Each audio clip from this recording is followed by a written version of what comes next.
We're going to continue on our journey through the sutras. So, working from Swami Satchidananda's translation, we're on Sutra 210 and 211. We're actually going to do 2 sutras today. Catch up a little bit. So for reference, we're talking about the Klesas, which are the obstacles to samadhi, which is, today I'll call it perfect peace. So the obstacles to samadhi are 5 of them: ignorance, egoism, attachment, hatred, and clinging to bodily life. So ignorance, egoism, attachment, hatred, and clinging to bodily life. What Sutra 210 says, in subtle form, these obstacles can be destroyed by resolving them back into what causes them, which is the ego. And the ego is one of them, so that's a trick. Okay, so when they're in their subtle form, we can destroy them by realizing that they're coming from our ego. And then the next Sutra 211 says, in the active state, they could be destroyed by meditation. So these 5 obstacles, when we are aware of them and they're active, like we're actively feeling aversion, or we're actively feeling fear of death, or actively feeling attachment, we can see that and we can start to calm it down, right? So we're calming the fluctuations, the vrittis of the mind through awareness.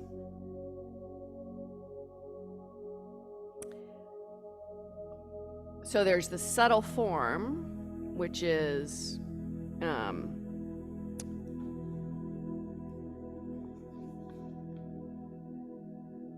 when we are aware of what we're feeling. And what these 2 sutras are saying is, if we can bring awareness to the fact that, oh, I'm feeling aversion, we can start to calm that down. That there's our ability to pause and say, oh, yeah, that here it comes. I'm getting upset. And then use something like meditation, anchoring into your breath, anchoring into your body. Especially with aversion, it might be something like loving kindness meditation towards the thing that's bringing up our obstacle. So I want to distinguish something that he says in here, is that when they're coming up, as we work with meditation, we learn to see them, hopefully pause, and use one of our tools to not go deep down into it. He does say, though, that these obstacles are samskaras, which are deeply embedded patterns in our way of being.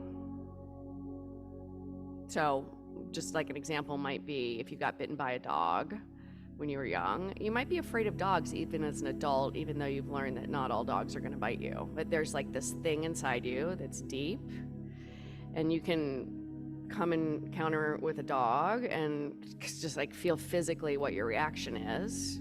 With some practice, you can bring an awareness to it and say, okay, like this dog is probably not going to bite me. As long as I'm smart and don't do anything stupid, like I'm probably going to be okay, and calm down. So what he's saying is that we've got these deeply embedded things that can rise up. And those are always going to be there until we totally destroy the ego.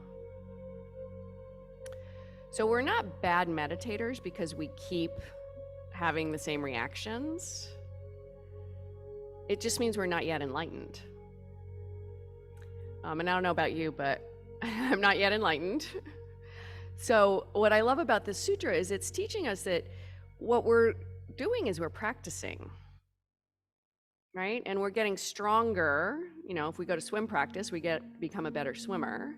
we go to meditation practice, we get better at dealing with our obstacles. Now, there are practices of meditation that might eventually totally annihilate the ego, and we become enlightened, and we're no longer just pushed around all the time by our ego. So we are working towards that, but in the meantime, the work we're doing also has value. Right? So we're on this long-term path of trying to reach a peaceful state. And along the path, every time we have a chance to work with our tools, we're making progress. Does that make sense? So we're going to practice. Because that's what we do. All right. Nothing needed to prepare other than to create a posture that will give you the space for practice.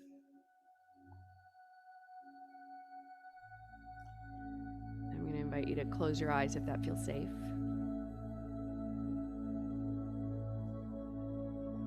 And then from the inside, without having to see,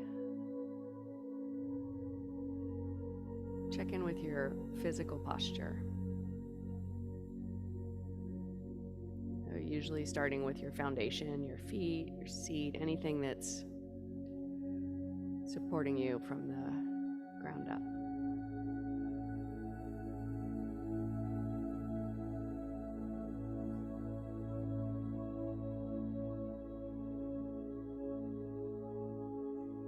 Today, get a real sense of the support that's here so that you're safe, you're held, you're okay.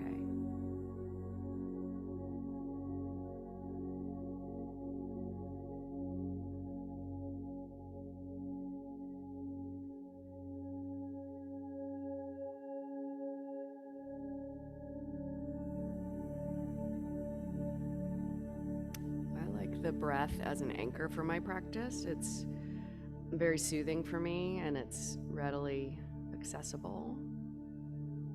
So if you want to anchor into just noticing the breath in and the breath out, you could use that as an anchor. If breath is not your preferred way to come into the practice, you could notice sensations in your body, maybe starting at your hands.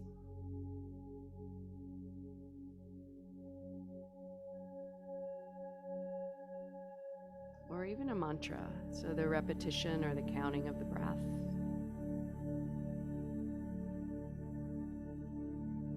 Starting to stabilize.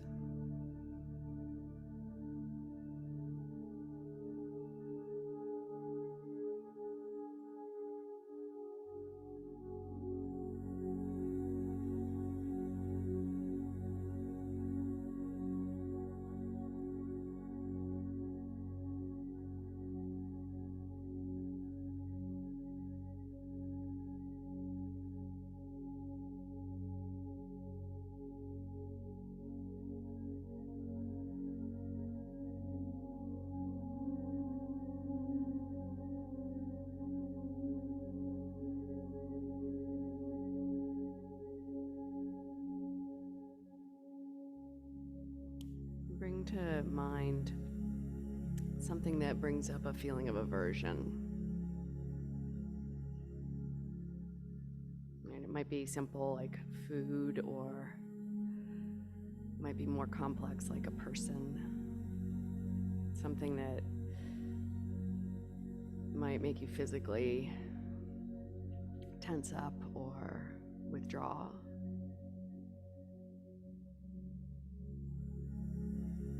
Just notice the physical reaction to the thought. Maybe you just purse your lips.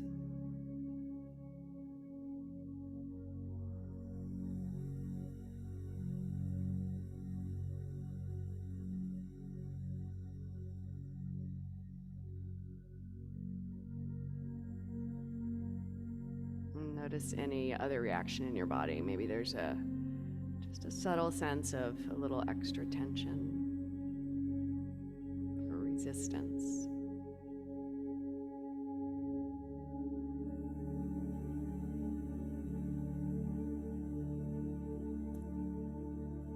Offer it a half smile of recognition. Ah, there you are. Old friend aversion.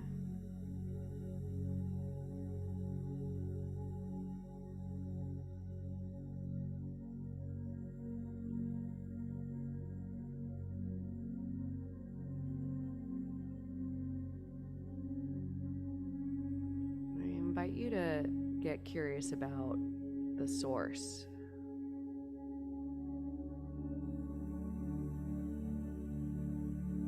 So what's really behind that feeling? Is it your personal safety? Your peace of mind?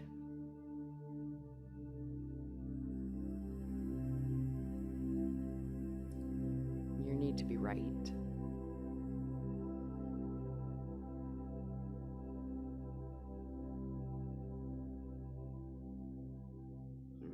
It's just a desire for ease and avoiding conflict.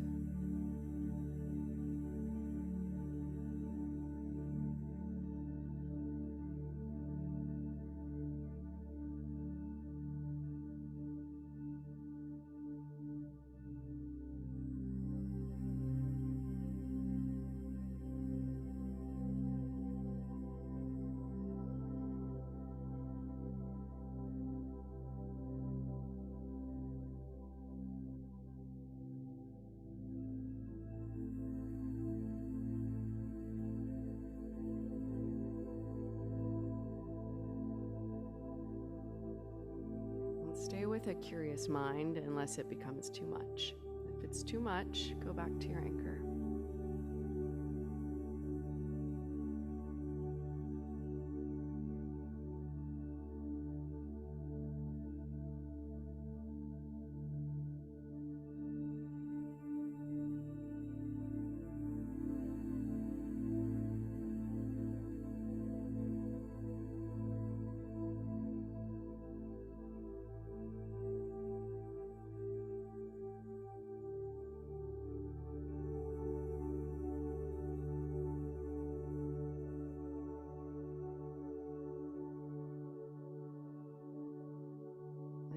Cultivate some loving kindness towards yourself or the thing, being, object of your aversion.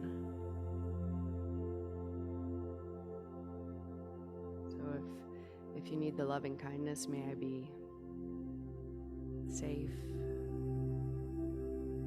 may I be well, may I be at ease, may I be at ease.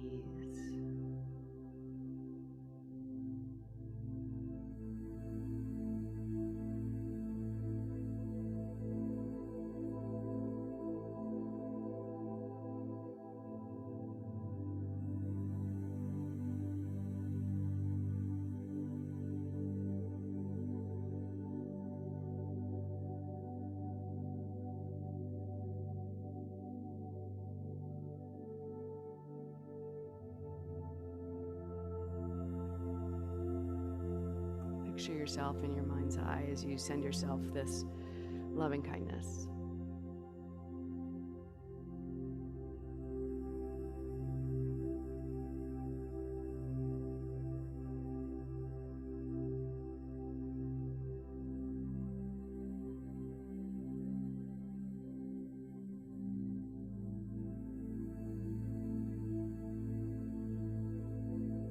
Soften any physical gripping or resistance as you send yourself loving kindness.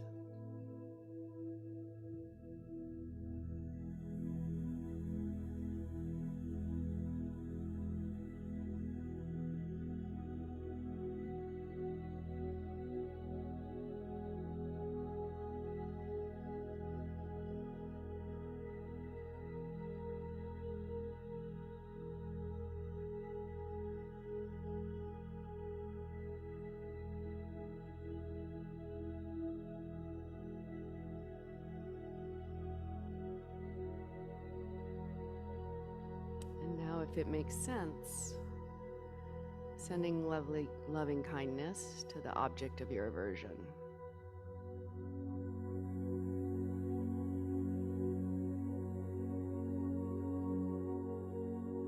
Just picture the person, the being, the experience. Offer safety.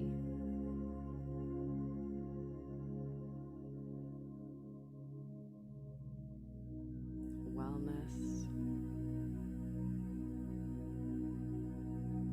And ease.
Back to your stabilizing breath or other anchor. Just come back into the practice of being right here.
Now draw to mind something that you feel a strong grip on, like an attachment.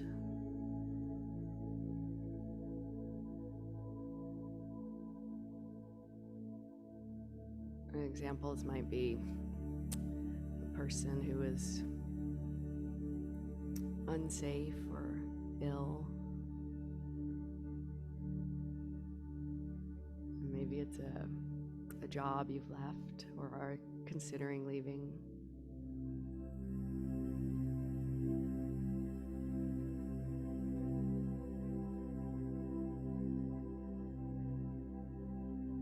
A relationship.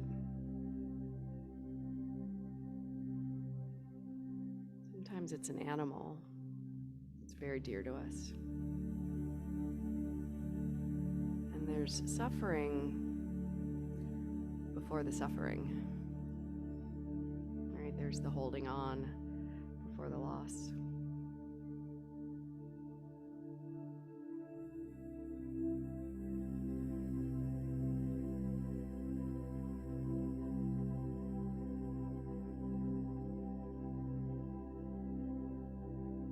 Notice the physical experience of what comes up.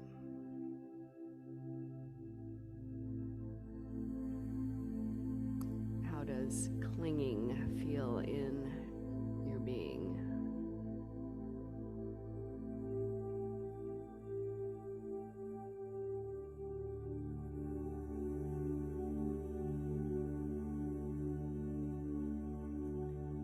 Sometimes I even find myself doing this with my time, my schedule. Don't take my time from me.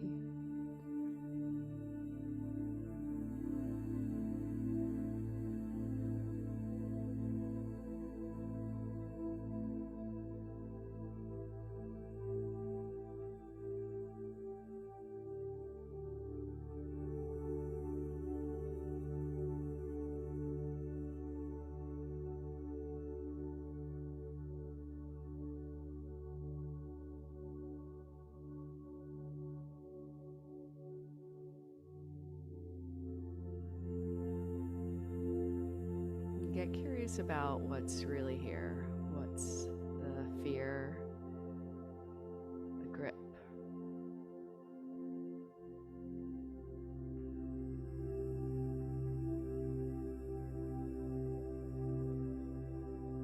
What is it in your ego that's causing the grip?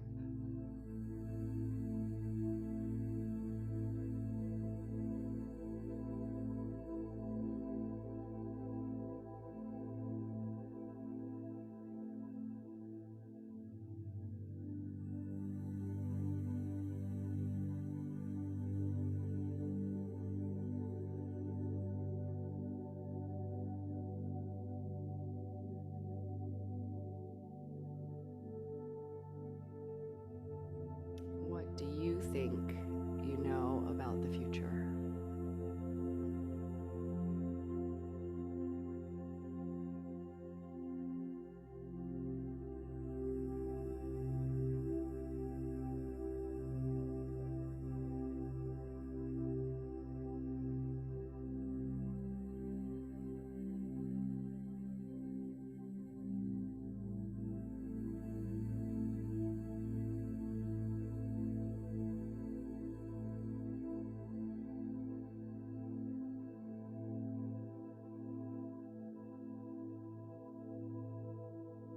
And is it real?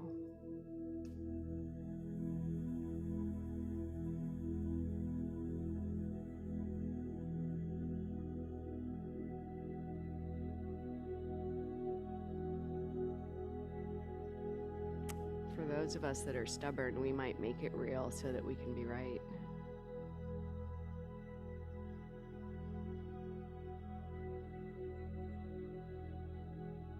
Unhappy, but right.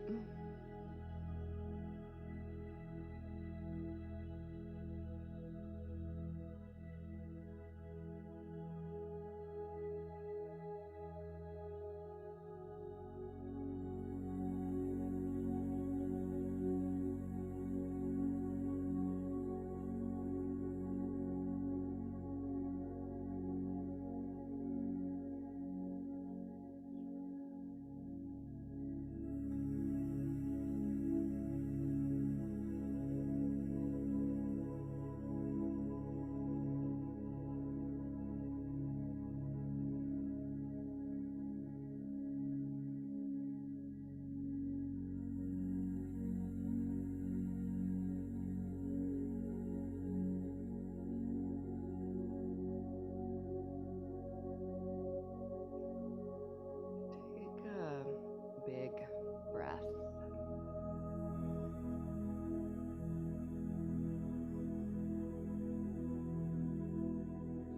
And do that again as a clearing and a coming back to the present moment.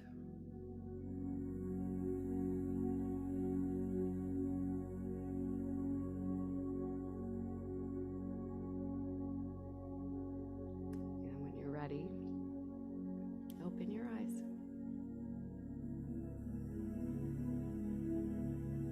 Insights? Comments? Questions?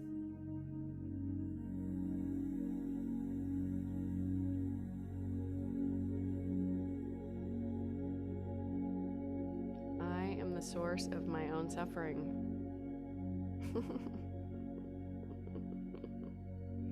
I mean, there might be something outside of me that pokes me, but all the other things that happen after that are an inside job. That's the good news.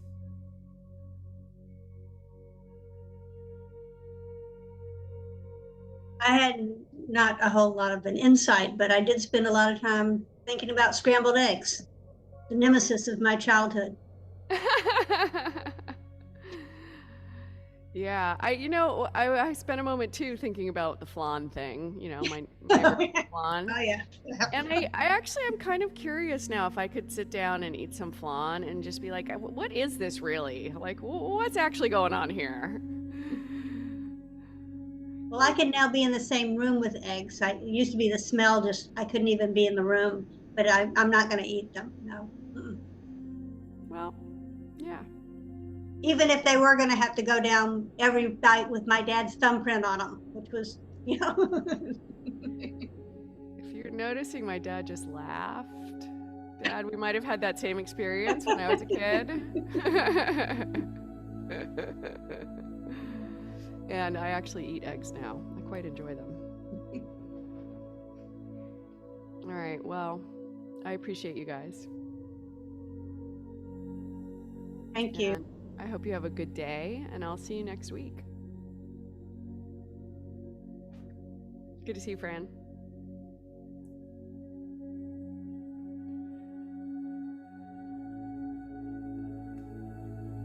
Hey, Marcia.